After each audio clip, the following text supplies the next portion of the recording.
Now tell these motherfuckers what you did for years, because that was the most interesting thing ever when my wife was telling me. Right. I had no fucking idea. She filled me in. She knows I don't know dick about dick. I did Blue's Clues for 8 years. I did a show called Blue's Clues. I took over for the first host, this dude Steve, and then How old was Steve when you took over? I don't know. He was in his 20s, I want to say. I was like 21, 22 when I got that job. So. And how'd you get the job? Fresh from an agent called you in and said go in there, or they saw you somewhere? Or? Yeah, no, it was just a regular audition. I was doing plays in New York and waiting tables, and it was like the one that worked. I was up for Blue's Clues and Blair Witch 2 at the same time. And I remember being really psyched about my Blair Witch audition because I got to make out in that audition. And yeah, it was like a weird thing. Like, I don't know. I got to meet the director, this guy, Joe Berlinger, who's done some amazing documentaries. He did, Some Kind of Monster and I don't know, some pretty heavy stuff. But I got to meet him. And I used to work at this video store where I would deliver on a skateboard, delivering videos around the Upper East Side. It was like silly. So I got to meet this dude whose movies I loved. And then on the whole flip side of that, completely opposite to all of that, I was up for this show, Blue's Clues, that I didn't know a whole lot about. And so, that's the one I landed. And I'm like, it was something I never intended to do kids TV ever. Nobody does. Yeah. Nobody wakes up one morning and goes, you know what, man? I'm going to fucking be a Disney actor. Some people do. And sometimes... Well, you see it. They go from show to Disney show. It's the world of kid acting. Yeah. Is fucking nuts. Well, with kids, it's different. With kids, it gets to be like a whole weird thing, because half the time you're like, dude, are these kids actually into it? Like, I had the opportunity to meet a couple of kids doing interstitials. We were basically like just commercials and stuff like that. And I met these two kids, Mackenzie and Zoe. I don't know their last names, and I probably wouldn't say their last names even if I knew them, but they were loving it. Like most of the other kids that were on set that day, you could tell it was just like a little bit of work for them, and their parents were really getting them into it. These kids, it was in like around the South Street Seaport in New York in February, and it dumped about a foot of snow that whole day, and we were sitting outside shooting part of it, and they didn't care. So some kids love it. It's great. You have children now. I do. Yeah, I got I call them frankincense and myrrh in the public. Now, if they came home and said, we want to act? My daughter's done some voiceover auditions and stuff like that. Like my voiceover agent sends her auditions. She does a great job too. Yeah, she probably does. Yeah, she's got... They do it right off the natural. They don't need an acting coach. No. They read it how they see it. Now, what about if she told you she wanted to do it in front of the camera? I mean, she's talked to me about that a little bit. I'd be okay with it. As long if it's what she wants. Like, I just don't want to be me pushing that agenda on her. Okay. I think that's where the problem is. If it's some unrealized dream of a parent. I mean, I don't know. Isn't that with a lot of things? Could be football, could be whatever. I never, I don't know. You never think of acting. And then I came out here and I started acting. And the first couple things I did, I didn't notice dick. I was just happy to be there. Yeah.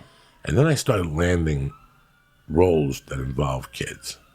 And I'm a hands-off kids guy. Like, at that time I was probably dating Terry, and I was going through my own shit with my oldest daughter.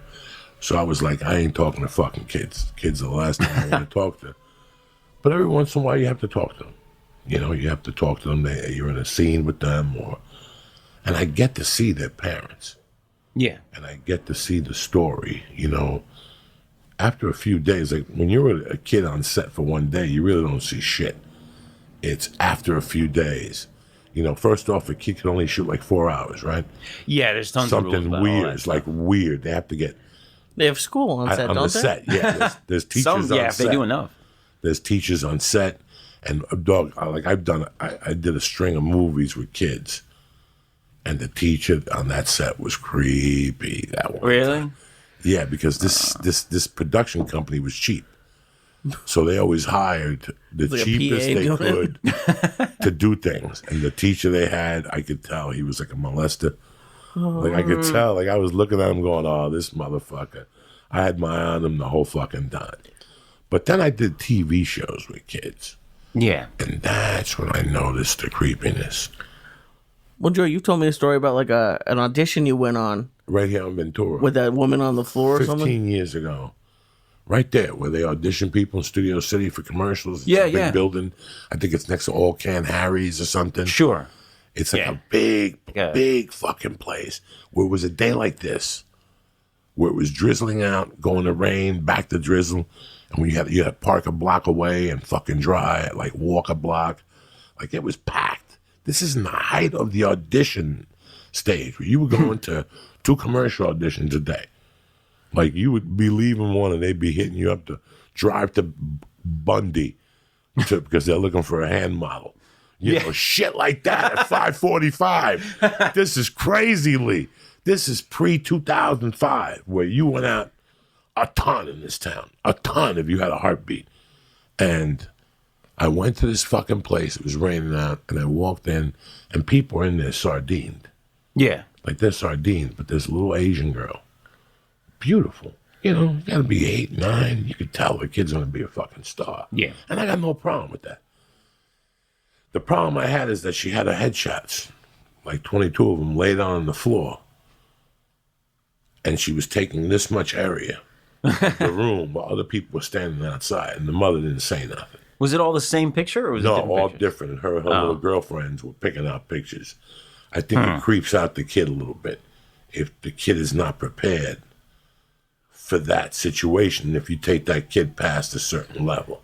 Well, I mean, it's you're asking them to do an adult job. It's weird. It's a job, you know. It's a strange thing, you know. It's doing plays or something can be fun if you're doing them at school or something. Like, I don't know. Right, but I started wanting to act in junior high, but that's a world away from I don't know. Something kids with who were young. Something that we've been talking about a lot recently is what this town can do to you, and how some adults go crazy here.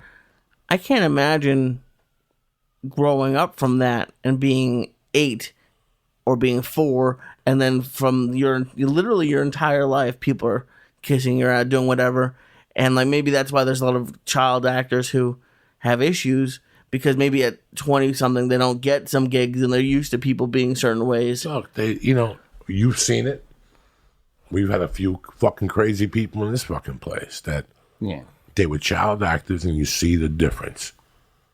It does something to you.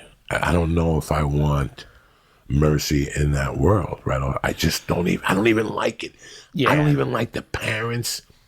Like, where I went to breakfast this morning, there's women that live like they're fucking Mariah Carey because their husband's a writer on a show, and their behavior is unacceptable in my world. Like how they drive around Studio City and how they pull up. They double they're park. sideways.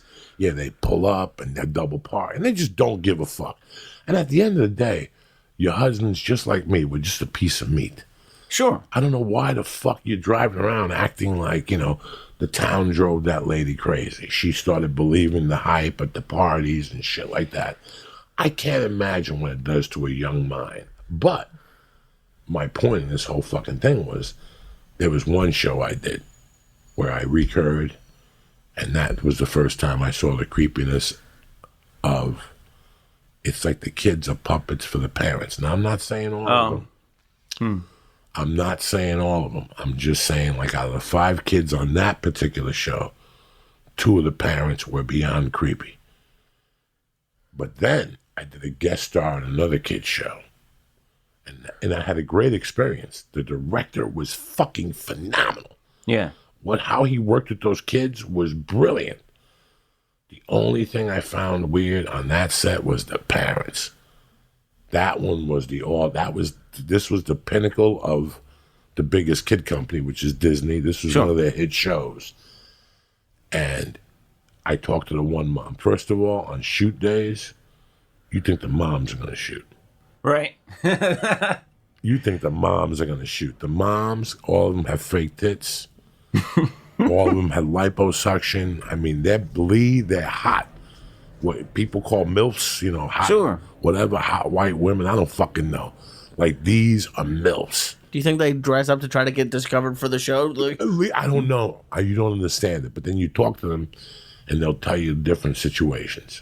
Like, where are you from? Your accent seems... And I told the girl, North Bergen, New Jersey. She says, oh, my God, we live in Weehawken. Yeah. And I go, really? And she goes, well, we're originally. I go, I thought you guys were from South Carolina. She goes, no, we're originally from South Carolina. But because of his acting, we want to be close to the city. So we rent the studio. Right over the bridge? Yeah, they rent the Right over the studio tunnel.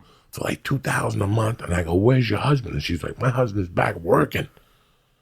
We're out here while he's fucking busting his ass in whatever town he's in with his construction company, sending money up so Timmy could have his dream of acting.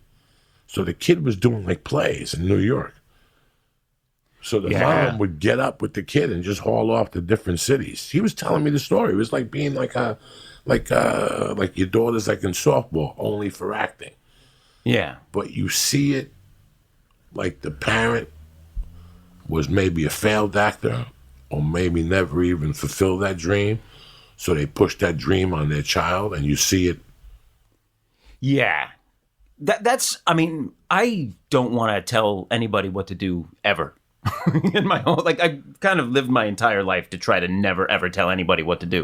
And that's weird as a parent because it's sort of your job to help try to get them to be a fully functional adult at some point. But yeah, it crosses a total line whenever you're putting your dreams essentially onto another person. They got to grow up and be their own person.